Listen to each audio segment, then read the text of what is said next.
Mondiale de l'ONU qui s'achève demain à Istanbul. Les dirigeants et les ONG du monde entier sont réunis depuis ce matin afin de chercher des solutions aux crises humanitaires avec un constat édifiant. Aujourd'hui dans le monde, 60 millions de déplacés, 125 millions de personnes qui ont besoin d'une assistance humanitaire. Pour certains, il faut se rendre à l'évidence, le système humanitaire actuel doit être repensé. Les précisions de Méline Freda.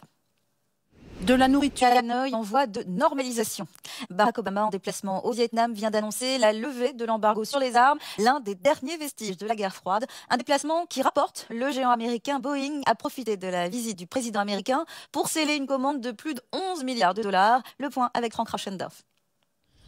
C'est sous le regard bienveillant De Kane. Hier soir, la Palme d'Or a donc été décernée à Ken Loach pour moi, Daniel Blake. Cette année, le jury, présidé par le réalisateur George Miller, a choisi de récompenser un cinéma social, un palmarès qui divise les critiques. Le bilan avec Annette Gerlach. Hier soir, le jury Président qu'ils espèrent aux États-Unis. Résistance passive au Congrès américain. Regardez cette scène surréaliste des parlementaires démocrates assis au Congrès pour obtenir le vote d'un texte limitant la aux urnes pour les Espagnols dimanche, 6 mois après l'échec des législatives qui n'avaient pas permis de dégager une majorité au Parlement. Selon les sondages, la coalition Unidos Podemos gagne encore des points. Podemos, justement, qui a conquis la mairie de Madrid il y a un an, c'est la charismatique Manuela Carmena, une ex-juge de 72 ans qui dirige la ville. Alors, quels sont les changements apportés par la gauche radicale à la capitale espagnole? Élément de réponse avec ce reportage de Marion Touboul et Joseph Gordillo. Ce sont Après 3 ans de négociations, le gouvernement et la guérilla des FARC viennent de signer à La Havane un accord historique sur un cessez-le-feu définitif. Signature en présence du chef de l'État colombien et des représentants de la guérilla, mais aussi du secrétaire général de l'ONU, Ban Ki-moon.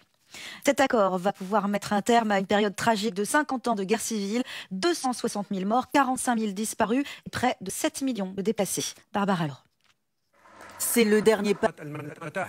Daesh a également détruit l'art, les sculptures. Qu'est-ce qui vous fait encore tenir le crayon aujourd'hui?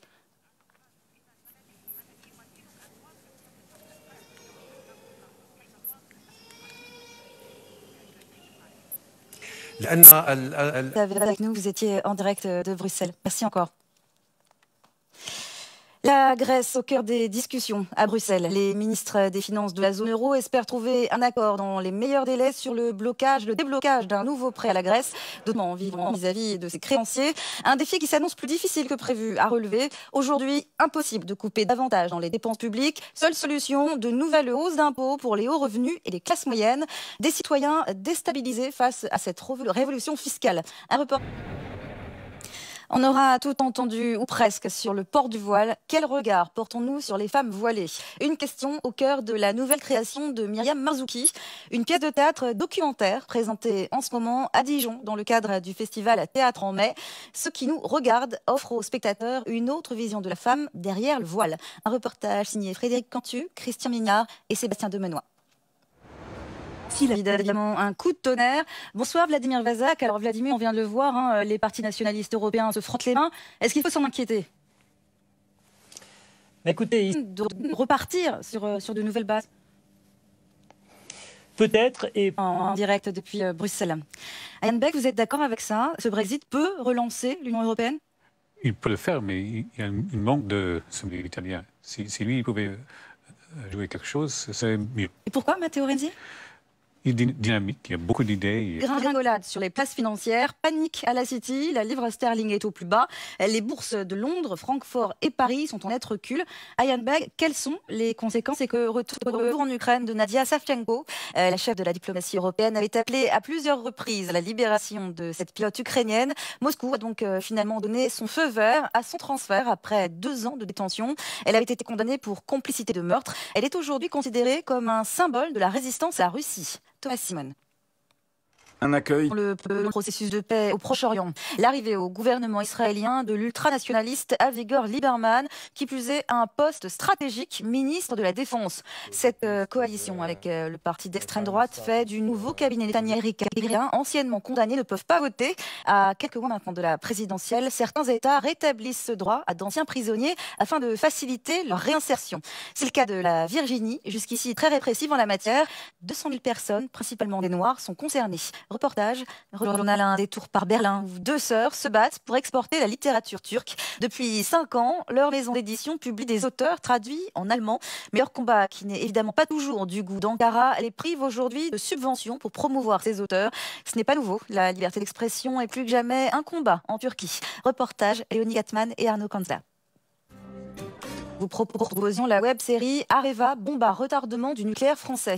Un web documentaire sur le fiasco lié à l'achat pour 1,8 milliard de dollars d'Uramine, dont les mines d'uranium sont avérées inexploitables. Le début de la descente aux enfers pour Areva. D'ailleurs, son ex-présidente Anne Lauvergeon et son mari ont été mis en examen. Arte vous propose 2 nouveaux épisodes à la recherche du créateur d'Uramine, une enquête surréaliste autour de l'un des hommes les plus secrets au monde. Je vous propose la bande-annonce de ce web documentaire signé Marina Ladou et Étienne Huvert. Le 13 lié à l'affaire Uramine, je vous invite à suivre les 7 épisodes sur notre site info.arte.tv. Avant de clore ce journal, coup de projecteur sur le nouveau spectacle James Tiré. Vous l'avez peut-être vu récemment dans Chocolat, aux côtés d'Omar Sy. Aujourd'hui, avec sa troupe, la compagnie du Hanneton, ce touche-à-tout est en tournée avec sa toute nouvelle création. La grenouille avait raison, en ce moment à Lyon, au Théâtre des Célestins. Acteur, danseur, acrobate, metteur en scène, ce petit-fils de Charlie Chaplin se penche sur la fratrie et les liens du sang, avec toujours en toile de fond un univers onirique devenu sa marque de fabrique. Magali Kreuzer l'a rencontré au Théâtre de Carouge lors de son passage à Genève. Regardez. Un mauvais souvenir pour les migrants. L'évacuation du camp situé à la frontière gréco-macédonienne est officiellement terminée. Jusqu'à ce soir, le sommet des Nations Unies pour l'environnement. Parmi les sujets débattus, la protection des milieux marins et des ressources aquatiques. C'est l'un des problèmes majeurs en Afrique de l'Est. Le lac Victoria, qui fait vivre plusieurs dizaines de millions de personnes, est gangréné par la pollution et la surpêche. Une menace pour la biodiversité qui risque de se répercuter sur l'économie de toute la région. Francophones distingués aujourd'hui depuis la Grande-Bretagne. Le jury du prix Albert Londres a choisi de récompenser la journaliste du Point Claire Ménial en presse écrite. Également récompensé le duo Sophie Nivelle-Cardinal et Étienne Huvert dans la catégorie audiovisuelle pour leur documentaire Disparu, la guerre invisible de Syrie, une coproduction Arte, une enquête inédite sur l'enlèvement de dizaines de milliers de Syriens par le régime de Bachar al-Assad. Un documentaire que vous pouvez voir d'ailleurs dans son intégralité sur notre site info.arte.tv. Il est l'un des rares écrivains à mettre d'accord à la fois la critique et le public. John Irving, mondialement connu depuis son best-seller Le Monde selon Garp, est de retour avec un nouveau roman, L'Avenue des Mystères. L'auteur américain renoue ici avec ses thèmes de prédilection, la mort, la religion, la sexualité, à travers une galerie de personnages iconoclastes. Sandra Lucina l'a rencontré lors de son passage à Berlin. Regardez.